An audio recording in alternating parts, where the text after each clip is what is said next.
protests in Belfast. People actually need to wake up. The unchecked, unvetted migrants coming into the city, and that's why the people turned out. In Belfast, a city scarred by decades of sectarian violence, something extraordinary happened last week.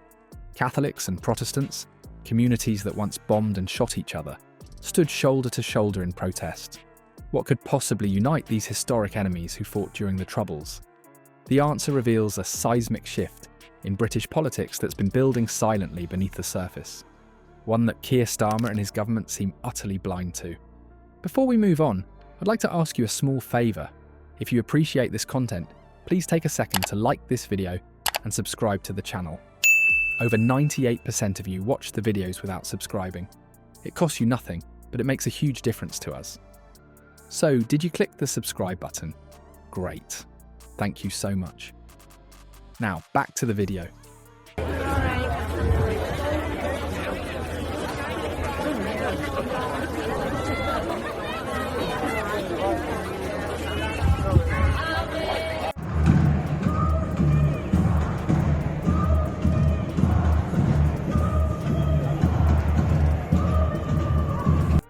For decades, Belfast was synonymous with bombs, barricades, and bloodshed. Today, something remarkable is happening that few could have predicted. The city whose name once conjured images of masked gunmen and security checkpoints is witnessing a transformation that defies centuries of bitter animosity. To understand the magnitude of what's unfolding, we need to appreciate just how deeply entrenched the divisions between Protestants and Catholics have been in Northern Ireland.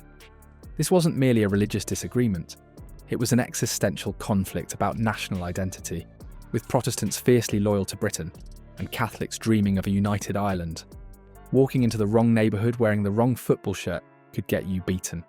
Displaying an Irish tricolour in a Protestant area or a Union Jack in a Catholic district wasn't just provocative, it was dangerous. The very geography of Belfast became carved up along sectarian lines, with enormous peace walls physically separating communities who couldn't bear to live beside each other. Outside the city hall, normally, years ago, this would have caused a riot. But it just shows how much things have moved on. And obviously the people on this side are basically concerned about migration, they're concerned about the... So, we're here outside Belfast City Hall, and we've got something you don't see this very often. You don't often see tricolours and Union flags outside the city. But something extraordinary happened last week. Outside Belfast City Hall, the scene of countless sectarian confrontations over the decades, Union Jacks flew alongside Irish tricolours. Protestant and Catholic demonstrators stood shoulder to shoulder. Just a decade ago, such a sight would have triggered riots. Today, it barely raised an eyebrow among the participants. What could possibly unite communities with such deep-seated hatred? Turns out, it wasn't reconciliation or some kumbaya moment of forgiveness. It was something far more pragmatic, shared economic anxiety centred on immigration. The protest that brought these historic enemies together wasn't about the traditional sectarian issues that have dominated Northern Irish politics for generations. Instead, it focused entirely on immigration policies that both communities now perceive as an existential threat to their way of life. The old divisions suddenly seemed trivial compared to the immediate pressures facing working-class neighbourhoods across Belfast. Listen to what the protesters themselves were saying, and you'll hear concerns that transcend the Protestant-Catholic divide. Housing shortages have reached crisis levels, with both communities struggling to secure affordable homes. Public services, from healthcare to education, strain under increasing demand with limited resources. Perhaps most powerfully, there's a palpable fear about community identity eroding due to rapid demographic changes that feel beyond local control. These aren't abstract worries. For a factory worker from the Shankill Road or a cleaner from the Falls, these are kitchen table issues that affect daily life in immediate ways. The anxieties cut across religious lines precisely because they impact both communities in identical ways. When you're worried about whether your children will ever afford a home in the neighbourhood they grew up in, suddenly the historic disagreements about constitutional arrangements seem far less urgent. What's particularly striking is how mainstream politicians have responded to this unprecedented alliance.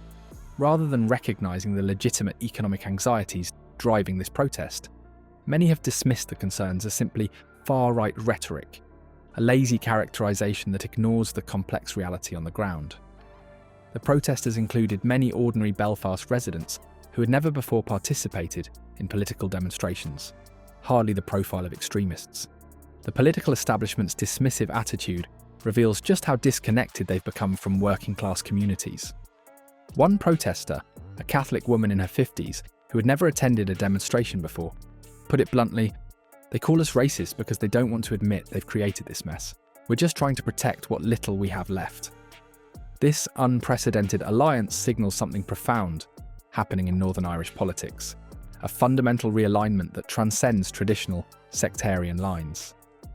When economic pressures and threats to community identity prove more powerful than centuries-old religious divisions, something seismic is shifting in the political landscape.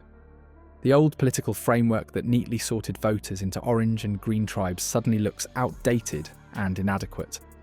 Economic class consciousness is emerging as a more powerful organising principle than religious identity, something that would have been unthinkable during the height of the Troubles. And it's not just happening in Belfast. Similar concerns are bubbling across the UK, with communities feeling ignored by a political establishment that seems determined to dismiss legitimate worries about the pace of change. From Welsh mining towns to English coastal communities, people are asking increasingly pointed questions about immigration policies that appear disconnected from local economic realities. The UK government should view what's happening in Belfast as a five-alarm political warning. Recent statements from Westminster about stricter immigration controls suggest they're finally waking up to what Northern Irish communities have been shouting about for months. The polling data speaks volumes. When both Protestant and Catholic voters align on concerns about jobs, housing, and social cohesion, we're witnessing something genuinely transformative in British politics. Keir Starmer now faces a critical choice. He can dismiss these unified communities as extremists and watch his support crumble, or he can recognise that a profound political realignment is underway. Experts analysing these protests point to something deeper than a momentary alliance. They see the potential birth of a new political landscape, where immigration may become the defining issue that reshapes traditional voting patterns.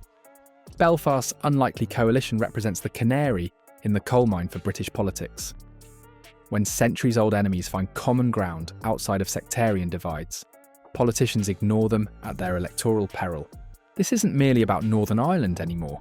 It's the first tremor of what could become a seismic shift across the entire United Kingdom.